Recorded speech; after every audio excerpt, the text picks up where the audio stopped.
Yeah. So here we are. It's one of many Right Good podcasts. I don't know what number this is. But Anton's here again. Hello. And Michael Rogers. Hey there. And we've been getting into some trouble on the internet. Just getting, none of us are shy from debates. And we happily engage some of the more left-leaning people on the internet. And, it escalated every time. Every time. Yeah. Sometimes it does happen that you do actually have a thoughtful debate, or like at least a reasonable debate with some of the types. Yeah. Occasionally. And here's the thing. I mean, full disclosure, I'm left-leaning.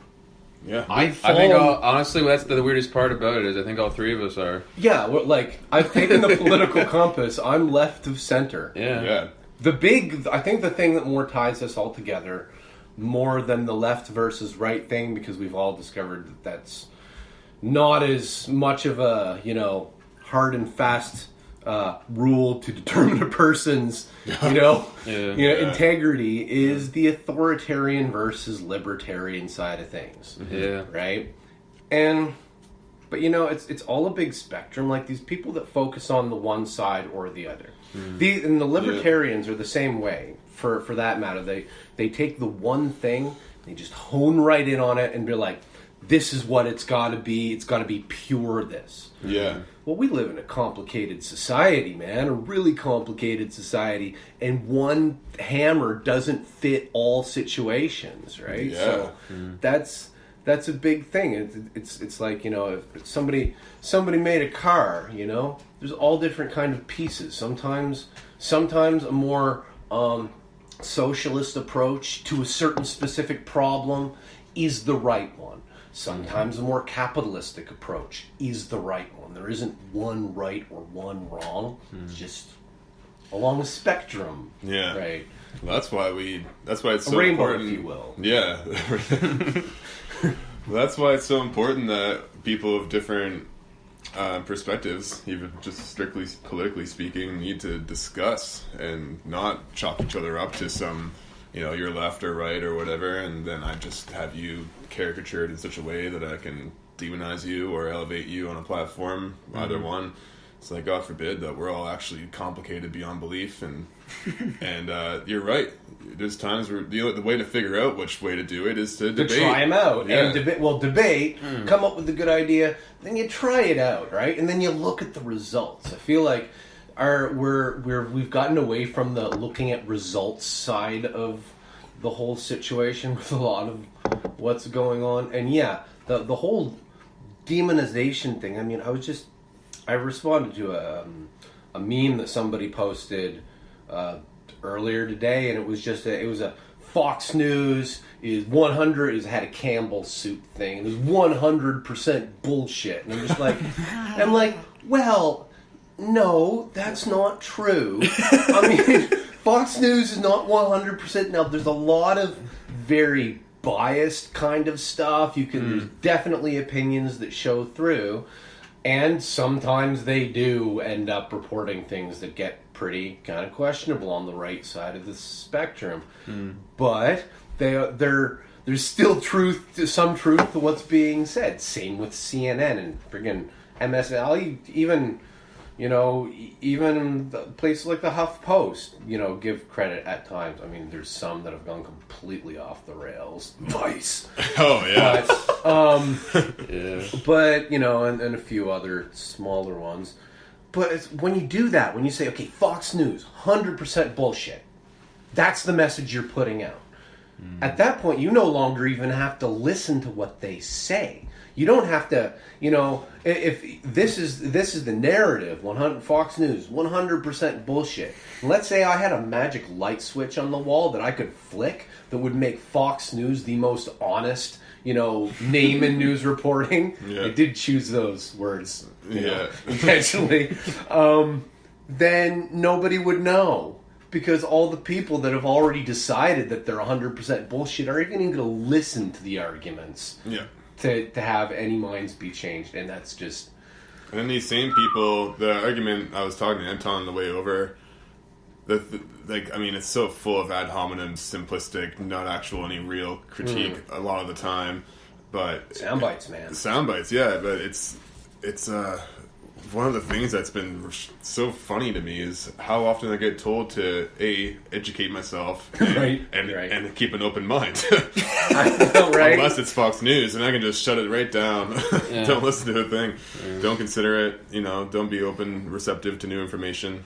Isn't the term educate? Isn't that the most condescending fucking thing? Yeah. Educate yourself. It's the most condescending thing. First, that's making the assumption that your education is actually worth anything. I see people make these arguments based upon a title. Right? Oh, well, my professor, who's a however many PhD whatevers, says that you're wrong for all these reasons, and he's got a PhD and you don't. So, it's like, well, okay, yeah, we live on a planet with millions of people with PhDs, and there's literally no argument that a person could make that they couldn't find a PhD to back them up on. Yeah. So, throwing out this guy has a degree in that is pointless. It's arbitrary. It's just a way to avoid having to actually make a point. Exactly. Right? Yeah, I find it's hiding behind titles like that. It's just ridiculous, and especially in the modern age, everyone's got all the information at their fingertips. Anyone can educate themselves on any field as deep as they so desire. Yeah. And they can also get themselves as biased as they personally want. Yeah. That's the flip side of this whole ubiquitous information thing. Is that for those people out there that want to see as many perspectives as possible, the tools are all there to them. For those people that want to be fed, be reinforced that the lizard people are actually controlling, Planet Nebulon, which is preparing an army, they can there's more than enough places. They can hone right in, find their little groups, build that wall around themselves. And in their world, we gotta fight off Planet Nebulon, right? It's like why is no one paying attention to Planet Nebulon? Why is nobody looking at Planet Nebulon? I'm telling you, it rhymes with nebulous, and that's a scientific word. It's a scientific word. Don't you know how to science? Yeah. Right. Science ticket. So all these things are now. I am pretty optimistic, though. As of late, I have been more optimistic about this whole situation because I see the people are. It's turning around, right? Yeah, it seems that way. It's definitely turning around, and the more of a platform that the radicals get, and the authoritarian radicals, the more of a platform they get, the more everyone seems to dislike them. Yeah, they end up discrediting themselves almost. They discredit themselves. That's the greatest thing. Is like Yeah. most of us sensible people literally don't have to say much. We can just let them talk, right? That was what's so funny about our debate with Harrison Brooks. Yeah. When he was saying how we kept on, proving his point, and it's like, well, I feel like I'm at a loss in the conversation because, like, what am I going to do? Just say the same thing back to him? It's like. Yeah. Well, I've been ever since that conversation. That was the first time I've started going out of my way to just invite as many of these people to come talk. I bet you found that like none of them want to. Not one of them. And I'm starting to place my bets that none of them will.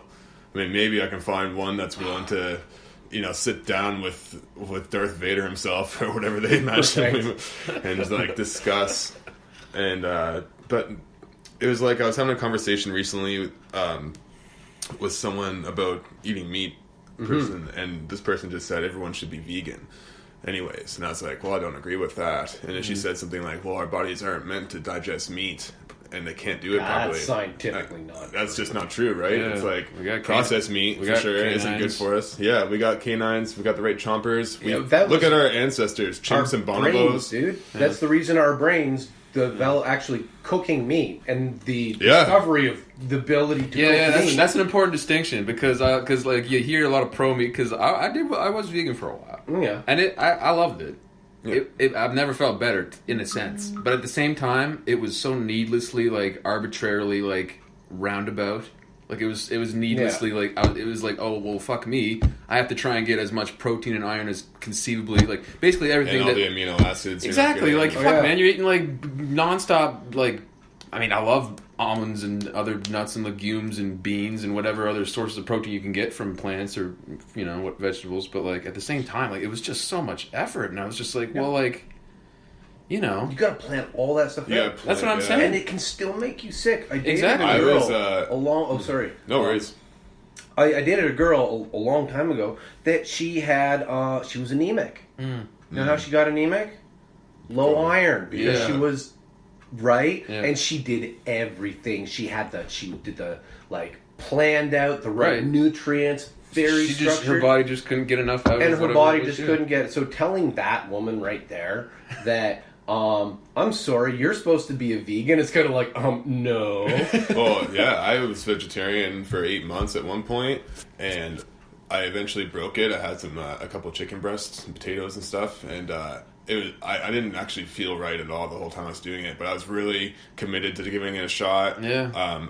I mean, I hate the idea of factory farms and all that kind of stuff, and that was my compromise. I was like, well, fuck me. If I can just, like, if I can hunt my own damn animals, which is definitely what I want to do now. Totally, just make sure that, like, you know, you wherever you do get your dead flesh from, it's reasonable. It's killed in a humane way. It's like not like living its life in a damn box or whatever. Yeah, that's one of those things, like, you know, the Louis C.K. bit where he talks about, oh my, I had to speak of Louis C.K. I forgot, oh shit. Anyway, where he's talking about how he sees a vet come onto the plane and he thinks about, and he's, right? And he does the whole thing. He thinks about giving up his seat. He doesn't, but he just, like, you know... Yeah, that's kind of. He's like, I'm such a good guy for thinking about giving that kind of seat. I think that's probably, if I'm being completely honest with myself, where I am with that. Like, I mean, I would if it was easier. I guess maybe I'm too lazy. Who fucking knows? But I don't like those factory farms. They're horrible, awful things. But the subway is right there. Yeah, I know. It's it's unparalleled convenience right now. I work on the discipline or something like that, get my shit in order. But I mean, that's one of the things. I mean, okay, so we're talking about the whole vegetarian, veganism. Well, I'll just interject briefly just to say how the person that brought it up with me, immediately out of her mouth after I said I didn't agree with her, was, well, I'm not going to debate you on this. I don't want to debate you on this. Like, just not willing to engage in any kind of semi-conflict of any kind, even if it's just ideas and not each other, you know? It's right, yeah.